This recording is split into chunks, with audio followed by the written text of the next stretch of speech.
గుమగుమలాడే చేపల పులుసు చేసుకుందామా? మా రెసిపీలోకి వెళ్ళిపోయి ఎలా చేసుకోవాలో చూసేద్దాం. వచ్చేయండి నాతో. ముందుగా ఉల్లిపాయలు, పచ్చిమిరపకాయలు, వెల్లుల్లిపాయ, జీలకర్ర సిద్ధం చేసుకొని పెట్టుకోవాలి. వీటిని మెత్తటి పేస్ట్ చేసుకోవాలన్నమాట. ముందుగా మిక్సీ జార్లో వెల్లుల్లిపాయ, జీలకర్ర బరకగా మిక్సీ పట్టుకోవాలి.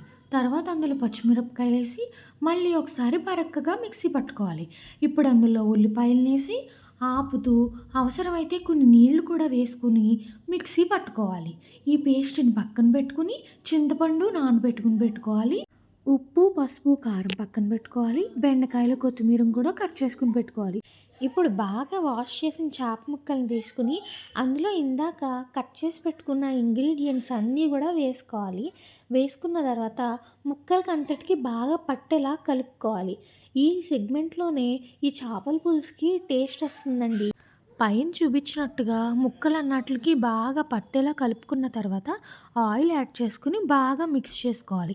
అలా మిక్స్ చేసుకున్నాక ఉల్లిపాయల పేస్ట్ ఇందాక సిద్ధం చేసుకుని పెట్టుకున్నాం కదా! ఆ పేస్ట్‌ని యాడ్ చేసుకుని అది కూడా బాగా మిక్స్ చేసుకోవాలన్నమాట. చూసారా? పైన ఎలా ముక్కలకి బాగా పట్టేలా కలుపుతున్నామో ఆ విధంగానే కలుపుకోవాలి. ఇప్పుడు కొత్తిమీర యాడ్ చేసుకుని బాగా కలుపుకున్న తర్వాత చింతపండు రసాన్ని కూడా ముక్కలన్నీ ములిగే వరకు యాడ్ చేసుకోవాలి.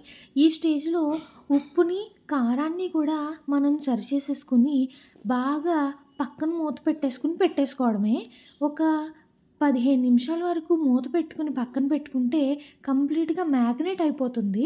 మ్యాగ్నేట్ అయిపోయిన తర్వాత తీసి స్టవ్ మీద పెట్టుకొని స్టవ్ ఆన్ చేసుకోవాలి.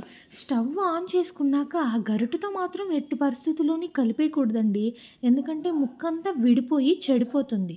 వీడియోలో చూపించిన విధంగా దాకాన్ని పట్టుకుని మాత్రమే కలుపుకోవాలి. అలాగే ఇందులో చేప బుర్రని యాడ్ చేసుకోవాలి. చేప బుర్రని మ్యాగ్నేట్ చేసుకోవాల్సిన అవసరం లేదు. పులుసు బాగా కుక్ అయ్యి కొంచెం దగ్గరకొచ్చిన తర్వాత స్టవ్ ఆఫ్ చేసుకొని కొత్తిమీర చల్లుకోవడమే అంతే.